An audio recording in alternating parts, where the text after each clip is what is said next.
Pretty much everyone owns a smartphone these days. Android and iPhones are the two most popular phones that people carry. In my years of working for a cell phone company, you see a lot of people coming in with problems with their phones. One of the most common things that you see is cracked screens. Many people will ask me, is this hard to do? Did you have to go to school for this? Today I will show you the inside workings of a smartphone, and I will show you how simple it is to fix a cracked screen. I will be using my Samsung Note 3. When performing any phone repair, these are the most common tools that you will use. You have a scribe, you have a Phillips screwdriver, and also you have Torx screwdrivers. They come in a couple different sizes. These are the three I use most often. I have a plastic pry tool that helps me get the phones open without damaging anything. I have your basic tweezers, and I also have needle nose pliers. The parts inside the phones are all very similar. When looking inside different phones, it is very easy to identify the different parts. These are the different parts that make up my Samsung Galaxy Note 3. You have a front camera, a digitizer, touchscreen connector, sub-PBA connector, ear jack connector, display connector, and a coax cable. Each of these different parts provide different functions to the phones. If one little thing on these parts on the phone, inside the phone, is damaged, the phone will not work properly. I have my Samsung Galaxy Note. It has a cracked screen. What I'm going to do is I'm going to fix the cracked screen.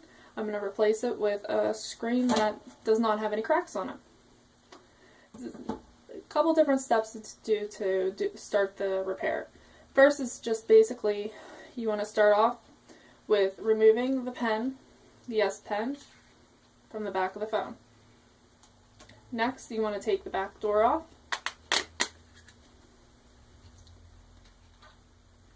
You want to remove the battery. Most phones have a SD card in it and also has a SIM card in it, which this does. You want to make sure you carefully remove those first. If you do not remove these pieces, whenever you go to repair the phone itself, it can become damaged and you can lose any data that you may have stored on these.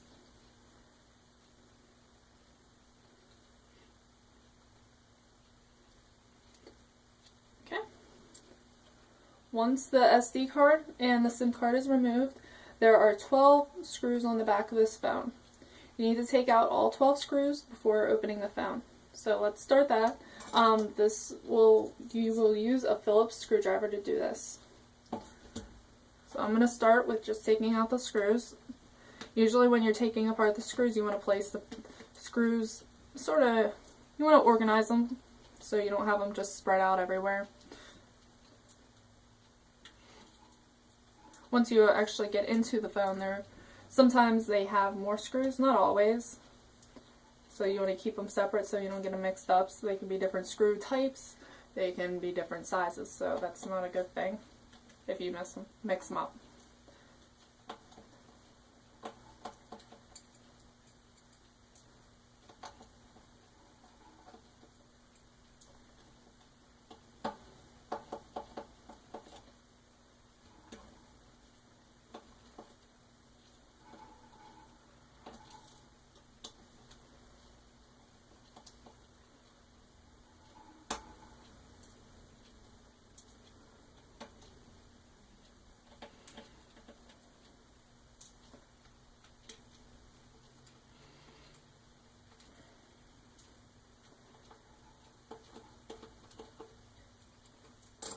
Okay, now I have all 12 screws removed.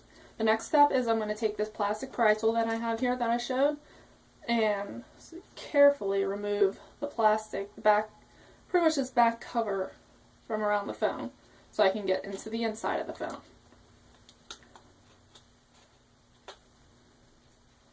Gently crack it you can see that it's becoming separated from the front of the phone. Just pretty much glide the stick around the outside edge of the phone.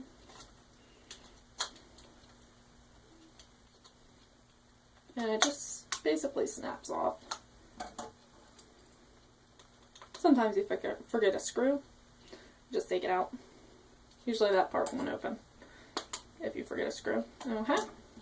Now that I have the outside cover off, I'm into the inside of the phone.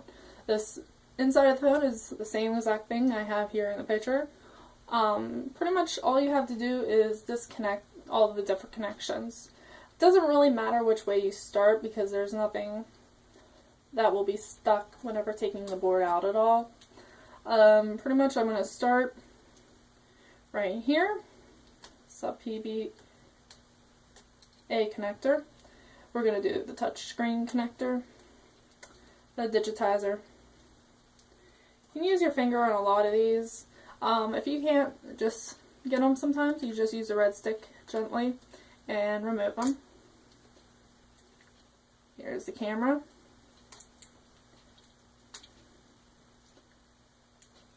The ear jack. Then you have display connector. And now when it comes to coax cable, you need to be very careful that you don't rip the cord. It's very sensitive. So whenever you do it, I'm going to use my needle nose pliers. I am going to take the top of the coax cable and gently just pretty much wiggle it off the board.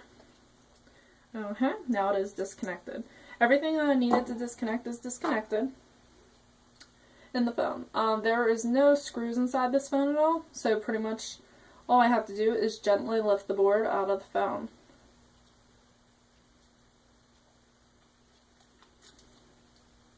That is the board of the phone that makes your phone work. If this is damaged, your phone will not do anything at all and everything is lost. So, old cracked screen, there's nothing else I need on here. I'm going to set that aside. Okay, and now I have the new touchscreen that works without any issues. And what I'm going to do is gently place the board back into the phone.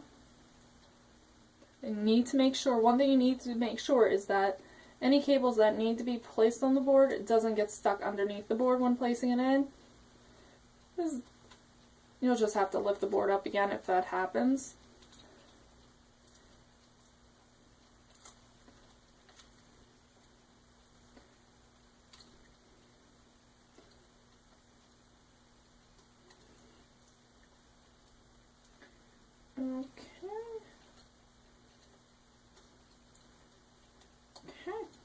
Now I have the board in place. Simply got to reconnect all the connectors on the phone to the board. So the touchscreen will work again, and everything else that connects to it. Once again, you need to connect the coax cable. You need to be very gentle with this. So it will get in. This, you don't really need tweezers or anything. You can just press it and it goes in. You can feel it snap. Okay? So all the connections are in there. You want to just double check they're all snug, they're not loose at all or anything. Okay. Now after this is put on, the next step is just putting the back cover back on the phone. That is just as simple as snapping it on. You'll feel a little click in it. Okay. Once it's all clicked in there, the next thing is I'm going to have to screw all these screws back in. There's 12 screws.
Okay, now I have all screws, 12 screws screwed back in.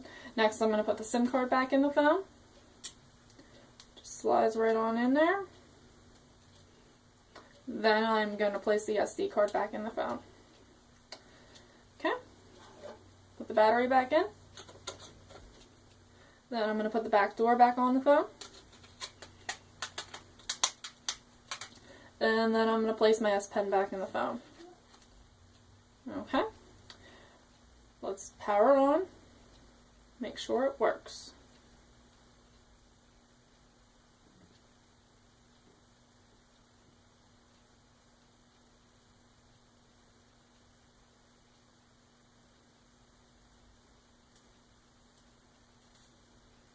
In my case, it's not working. Oh, there it is. I had to hold it a little longer than I did. Okay.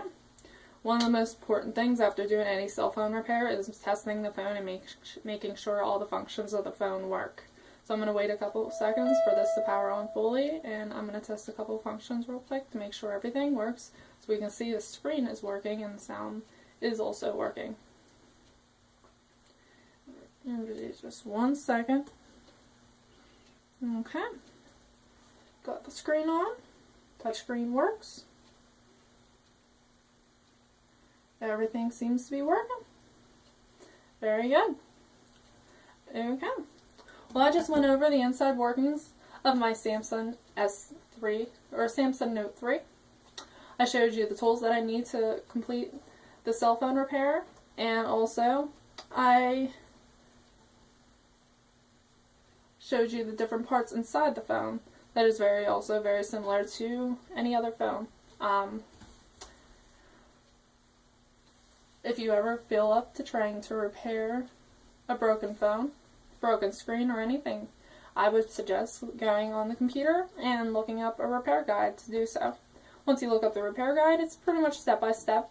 There's a lot of places out there that will provide you with all the tools you need, the parts you need, and the steps.